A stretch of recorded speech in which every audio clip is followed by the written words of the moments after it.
Hey guys, your boy Sean Bellamy back with you with a brand new Philly Eagles talk here on my channel. And yeah, our Philadelphia Eagles did it. We're right back in the win column with a huge win, beating the Miami Dolphins 31-17. Coming into this game, we heard how great the Miami Dolphins, and especially if you've been paying attention throughout the season like I have, the Miami Dolphins lethal offense, averaging over 450 yards of offense, averaging like 26, 27, I think dang near 30 points a game. Tyreek Hill, Cheetah, one of the best wide receivers, argue the best wide receiver in the league. Definitely, Speedy Gonzalez out there, hard to stop. Tua Tagovailoa, their quarterback, having an MVP type season. I like Jalen Waddle. They have weapons across the board, dude. Mozart, their running back. The Dolphins have weapons. So coming into this game with the injuries, especially in the secondary and everything like that, and Howie Roseman absolutely needing to get some safety help, which I'll talk about in a bit. For the Eagles secondary, I thought this was going to be one of those games where we were going to have a shootout with the Miami Dolphins. But that did not happen. A huge shout out right away to our defensive coordinator, Eagles defensive coordinator Sean Desai. He had the guys ready to play. When I told you like everything as far as when you look at the numbers of everything the Dolphins on offense, how much they average and how much points they score and how much yards they get per play, you could basically cut that in half to what tonight playing against Philadelphia Eagles. The Philadelphia Eagles defense was the MVP. Sean Desai, the defensive coordinator, was clearly the MVP of this game. He deserves such a round of applause, a pat on the back, because he had the defense ready to play in this game. The defense absolutely shut down the Dolphins. I think the Dolphins only scored one offensive touchdown the entire game. They only scored 17 points. The Eagles ended up beating them 31-17. And yeah, they only scored one offensive I think it was one offensive touchdown, and then they had an interception that returned pick six that Jalen threw in the third quarter to tie the game at 17-17. But yeah, Sean Desai and the defense coordinator absolutely was on one today. When I talk about putting your guys in the right position to succeed, doing everything you can, the Eagles' middle of the field coverage is still very rocky and cringy to watch. It seems like any team that faces us, especially going up against a team like the Dolphins with Tyreek Hill, they was getting everything they wanted across the middle. But sooner or later, the defensive line started getting pressure. They really started making Tua feel uncomfortable. Big play, Darius Slay made a huge interception. I think it was like 11.5 minutes left in the fourth quarter when the Eagles were up 24-17. And he just proven why people need to stop doubting Darius Slay. I know some people look at him and say, "Oh, he doesn't have a lot of interceptions or this and that." But Darius Slay is a baller, so I don't know why people still be trying to come for him like he's not a great player. He's a hell of a corner, still top 10 in the league to me. But yeah, I can't get enough of you guys talking about this defense. They shut down the Miami Dolphins. I really thought it was going to be a game where we were going to have a shootout. I thought it was going to take maybe one or two stops in the shootout with the Dolphins to win, but we beat them 31-17, and they couldn't do anything against our as far as doing what the Miami Dolphins usually do. Like I said, if you watch them so far this season, they've gotten everything they wanted on offense. They will put up points like it's no problem. So the defense balled out today. So shout out to the Eagles defense for that. Moving over to the offense, you guys. Darius Slay. Jalen Hurts was 23 completions out of 31 attempts. He had 300 yards passing, 2 touchdowns, 1 interception. He had a solid game. If you want to give him a grade, you probably can give him a B plus if you want. I do think there is a discussion that needs to be made here about Jalen Hurts. I feel like he's still not playing his best ball. A lot of people could definitely, agree with that. He just has to cut it down on the turnovers. There's so many fans, and the Eagles fans, rightfully so, are getting so frustrated. I can't even get to myself getting upset anymore. I try not to yell and everything, but his turnovers are some are fluky. It's like, all right, man, that wasn't his fault. That was just some bad, thing that happened, some bad, bad luck, accident, whatever. Okay, turnovers happen with quarterbacks all the time. That could be fluky.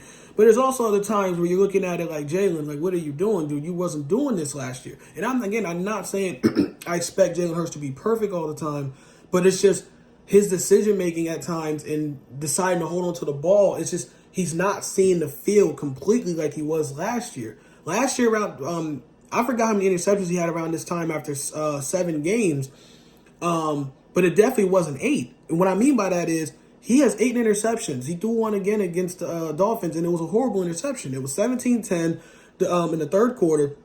The defense did a great job stopping the Miami Dolphins on fourth down, even though you can argue it was definitely a face mask or illegal contact by Bradbury. So the Dolphins honestly should have got the flag and got the first down in our red zone in our side of the field. But it didn't get a call, so whatever. But yeah, the very next play, they dropped back the pass, and it was like, I think it was like a read option. It was supposed to be a click out route thrown to A.J. Brown, but there was a Miami Dolphins, but I forgot his name. The defender was in Jalen Hurts' face, and Jalen, for some reason, did not pull the ball down. He saw the guy sitting there waiting, baiting Jalen to throw it, because all the guy could do at the time was really just jump up in Jalen's face and try to bat it down or whatever. But Jalen decided to throw it anyway, and the ball gets intercepted by that player. And it was a pick 6, and they tied the game at 17 apiece. A lot of us Eagles fans, everyone watching at home, is like, dude, why would you even throw the ball if the guy's right in your face? Just eat the sack or just throw it at the ground or something. It just seems like Jalen, and there was also a turnover he had that was a fumble in the first quarter. I think we were up 3-0. It was very early in the game. And fumbles happen, but for some reason, this happened uncharacteristically, or just something that you shouldn't expect from a guy as being a veteran in the game. So, like he is, he held the ball like so long. He's like, there's times where he's holding on the ball too long, and it kind of just leaves you afraid. Like, dude, what are you about to do with this ball? You know what I mean? And I'm sorry I'm rambling, but you know what overall, Jalen Hurts has been solid this year. Because, again, he shows that he definitely still has it. After the interception I just talked about to the Dolphins, he threw the very next drive at 17-17. He has like a masterclass drive. He's completing passes, pinpoint accuracy, and he leads a touchdown drive to put the Eagles up 24-17. He redeemed himself immediately after committing that turnover in the previous possession. So I believe in Jalen Hurts, and I think we can definitely win a Super Bowl with this guy. When he's healthy and everything, I think he's great. He just has to stop with the turnovers. I don't know if it's just in his head. I don't know what it is. He just got to stop the turnovers. Like, I think, right, like I said, he has 8 interceptions, and there's only 7 games has passed so far. And you could a couple fumbles also this year. He's accounted for like 10, 11 turnovers of the Eagles' offense. So sooner or later you got to start having that discussion. Like, dude, we don't want to look at you as a turnover machine. You got to take care of the ball more. But again, he had a solid game. He bounced back after the turnover, led the team, did his thing. Again, I thought it was a solid game for Jalen. DeAndre Swift is a running back. He's still doing his thing. Gaineswell, our backup running back, had a good running touchdown. A.J. Brown, I just don't really much say what else about A.J. Brown. I think he made history, or he tied Calvin Johnson, former wide receiver Calvin Johnson, for 5 straight. This is A.J. Brown's 5th straight game having over 125. I think it was 125 receiving yards. He's having a monster year. I don't think I've seen a Philadelphia Eagles wide receiver have a better start to a season than A.J. Brown, besides maybe Terrell Owens when his first year playing with Don McNabb and the Eagles. So A.J. Brown is not really much to talk about. Devontae Smith redeemed himself after having a bad game last week with all drop passes against the Jets. He had a good game. Dallas Goedert had a good game. This offensive line was dominant. The tush-push / brotherly shove was shown today that, again, regardless of what these crybabies want to say, it's legal.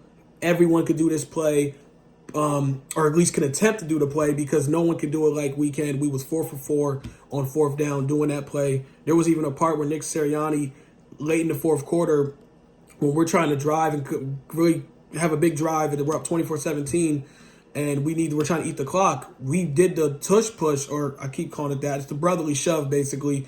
4th and 1 at our own 29-yard line. Like, that's how confident we are you doing this play. Again, people are going to cry. The NFL continues to have these referees try their best to come up with some BS bullshit penalties to stop us from trying to use it. You can do what you want. As long as that play is legal, the Philadelphia Eagles are unstoppable with that play. Don't be mad because other teams have not found a way to perfect it like we have. We have the personnel. It's just that simple. But yeah, you guys, it was a big win.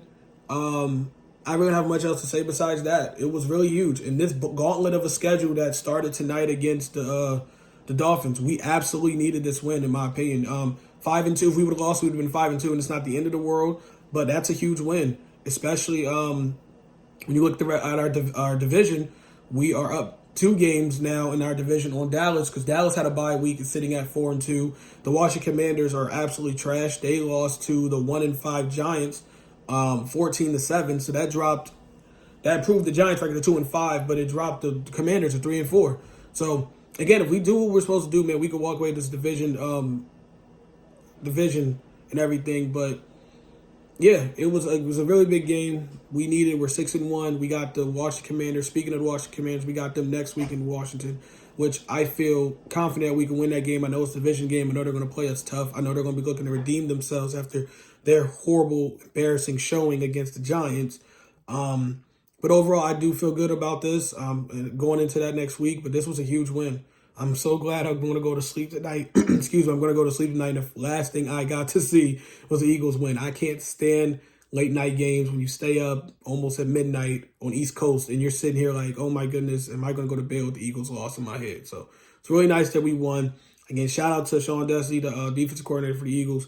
He absolutely had his guys ready, and he deserves all the praise today because they shut down a very high-powered offense that the Dolphins have. So that's it, you guys. Fly was fly. I'm out. Peace.